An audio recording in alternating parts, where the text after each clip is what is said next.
Bonjour, alors aujourd'hui, comme vous l'avez vu, on va parler de Descartes. On a déjà parlé sur la chaîne de Descartes et je vous ai résumé le discours de la méthode et je vous ai parlé également de la méditation 2 des méditations métaphysiques de Descartes. Mais aujourd'hui, ce que j'aimerais qu'on fasse, c'est que dans cet audio, je vous montre comment Descartes a changé le paradigme du savoir en Occident et à partir de quelles aspirations le philosophe a fondé une nouvelle méthode pour former des connaissances. C'est donc un ambitieux programme que je vous propose aujourd'hui.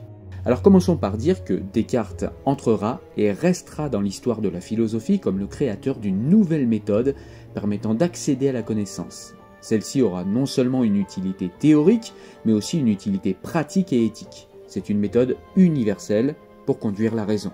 Dans la première partie de son discours de la méthode, dont je vous mettrai le lien en description, puisque je l'ai déjà résumé, Descartes nous explique que bien qu'apprenant dans une université prestigieuse, en l'occurrence l'université de la Flèche créée par Henri IV en France, qui avait une renommée dans toute l'Europe, où Descartes apprit notamment la rhétorique, la grammaire, la dialectique, la logique, la morale et la métaphysique, le savoir qu'il a acquis là-bas l'a déçu. Il semblait même être également déçu de la philosophie qui ne lui servait, nous dit-il, qu'à parler vraisemblablement de toutes choses et se faire admirer des moins savants. Descartes fit donc un bilan mitigé de son instruction dans cette université qui, bien que lui ayant fourni une solide culture, était selon lui trop tournée vers le passé, confinée aux livres et fondée sur des principes d'autorité à respecter plus que par l'exercice autonome de la raison et de l'observation attentive de l'expérience. Donc à la fin de ses études, Descartes a entrepris de faire une série de voyages dans toute l'Europe et cette série de voyages dura 9 ans. Dans l'une de ses premières correspondances avec son ami Beckmann, qui était comme Descartes philosophe et scientifique, le philosophe dit vouloir fonder une nouvelle théorie de la connaissance reposant sur l'unification des sciences en prenant les mathématiques et leur rigueur quantitative comme canon ou modèle du savoir que l'on recherche. L'une des idées clés de la pensée de Descartes est l'unité du savoir. Les sciences, toutes ensemble, ne sont rien autre chose que l'intelligence humaine, qui reste une et toujours la même, quelle que soit la variété des objets auxquels elle s'applique, peut-on lire dans la première règle de son ouvrage « Règles pour la direction de l'esprit ». Dans cette recherche de savoir mathématique, de savoir précis, Descartes nous dit que le savoir philosophique devrait être avant tout un examen minutieux et exhaustif de l'esprit qui connaît. La connaissance commence donc par la connaissance de soi-même. L'unité de cette raison qui doit se connaître elle-même est en définitive l'unité d'une sagesse universelle désirée. Pour le philosophe, il faut donc étendre cette sagesse universelle, présente en puissance dans tous les êtres humains, et qui doit être l'objectif qui doit présider au progrès de la connaissance, qui par conséquent ne doit pas établir de distinction entre différents objets ou différentes sciences, mais s'adresser au point commun qui se cache derrière chacun d'entre eux, la vérité. Pour résumer donc, Descartes en arrive à dire qu'il faut d'abord s'intéresser à l'intellect et connaître l'intellect car il est l'outil qui permettra ensuite la connaissance. Rien ne peut être connu avant l'intellect puisque c'est de lui que dépend la connaissance de toutes les choses, et non l'inverse. Pour Descartes, la connaissance doit également reposer sur des certitudes et non sur de simples conjectures aussi plausibles soient ces dernières. Le doute, nous dit Descartes, qui menace nos décisions pratiques concernant la technique et la morale, vient du fait que se font passer pour des connaissances des sujets où se mélangent le raisonnable et le simplement probable, le vraisemblable et le sûr. Pour Descartes donc, il n'y a qu'un seul et unique moyen de fonder le nouveau savoir qu'il recherche, limiter strictement nos efforts aux questions qui ne peuvent être abordées que depuis la certitude la plus stricte et la plus évidente. Revenons sur les mathématiques qui sont pour Descartes un modèle de savoir. Pour le philosophe, les mathématiques doivent présider à la méthode de connaissance, car rien n'est plus sûr que les démonstrations algébriques et géométriques. Pour Descartes, les mathématiques ont cet avantage d'avoir une caractéristique intéressante pour toute connaissance, la certitude. Pour Descartes, les mathématiques traitent d'objets simples et purs, amenant à une certitude bien loin du témoignage fluctuant des sens ou de la disparité des opinions. C'est pour cela que les certitudes des mathématiques s'imposent à qui les envisage avec sérieux. C'est donc le point de départ de la méthode de Descartes, changer la simple probabilité en certitude dans toutes les sciences, y compris en philosophie. Surtout ce qui ne donne lieu qu'à des opinions probables, il est impossible d'acquérir une connaissance parfaite. Citation issue des règles pour la direction de l'esprit de Descartes. Pour acquérir ces certitudes que recherche Descartes dans toutes les sciences et dans la philosophie, il fit une découverte majeure. C'est que le secret des certitudes que l'on trouve dans les mathématiques repose sur la base de deux actes intellectuels simples, l'intuition et la déduction. Entre intuition et déduction, la relation existante pourrait s'assimiler à celle qui existe entre les axiomes et les théorèmes. Les axiomes se présentent comme des propositions évidentes dont la vérité ne nécessite aucune démonstration.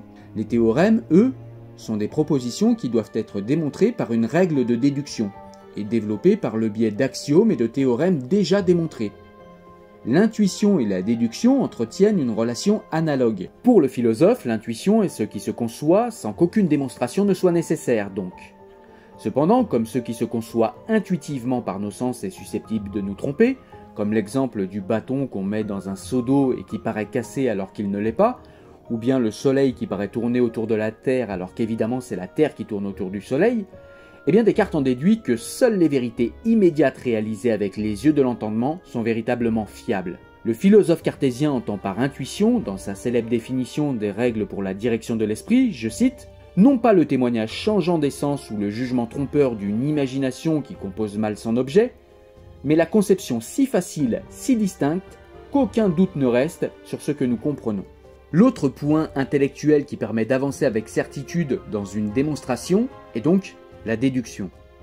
Par déduction, Descartes entend tout ce qui se conclut nécessairement d'autres choses déjà connues avec certitude.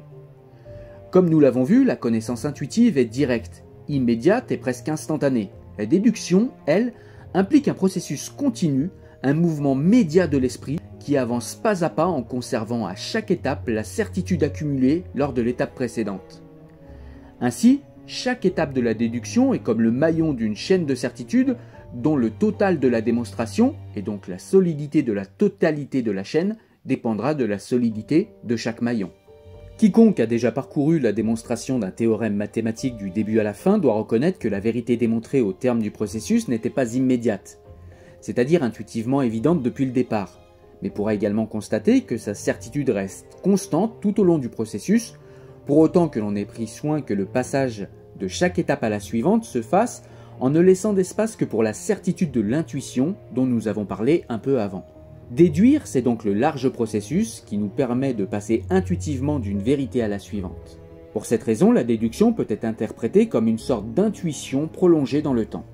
La déduction permet donc que le penseur puisse sortir du labyrinthe du savoir en suivant le fil d'Ariane que lui assure la certitude qui provient des déductions. Et ce, peu importe la complexité et le chemin à parcourir. Avec ce modèle hiérarchique et architectural du savoir, Descartes a légué à la philosophie l'exemple le plus clair de ce que l'on appellerait aujourd'hui une théorie de la connaissance. La connaissance doit être comprise comme une construction complexe qui, si elle aspire à être solidement fondée, doit reposer sur des fondations robustes, entendues comme un ensemble relativement limité de croyances basiques et auto-évidentes, c'est-à-dire les natures simples qui soutiennent et donnent de la stabilité à l'édifice que constitue la connaissance. Ce que j'entends par méthode, c'est un ensemble de règles certaines et faciles, par l'observation exacte desquelles on sera certain de ne jamais prendre le faux pour le vrai, et sans dépenser inutilement les forces de son esprit, mais en accroissant son savoir par des progrès continus, de parvenir à la connaissance vraie de tout ce dont on sera capable. Avec cette réflexion, Descartes inaugurait un nouveau paradigme de connaissance qui remplaçait la pensée analogique et anthropomorphique, caractéristique de la pensée médiévale et de la pensée grecque, pour une pensée fondée sur la découverte de savoirs objectifs.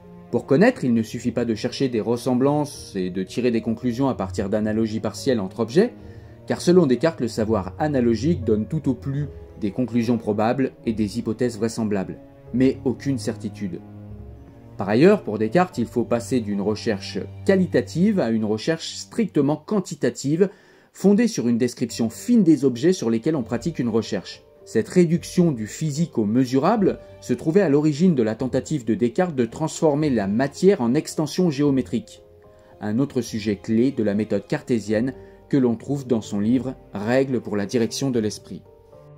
Si le monde de la philosophie grecque et médiévale était un monde habité par une variété d'objets ontologiquement différents comme l'eau, le feu, l'air, la terre ou l'éther, dotés de propriétés et de mouvements divers et irréductibles, l'univers cartésien, lui, en raison de cette nécessité d'en éliminer le purement qualitatif pour tout réduire au quantitatif, ne sera présidé que par un type de substance, la matière. À cet instant, nous arrivons à la fin du podcast ou de la vidéo.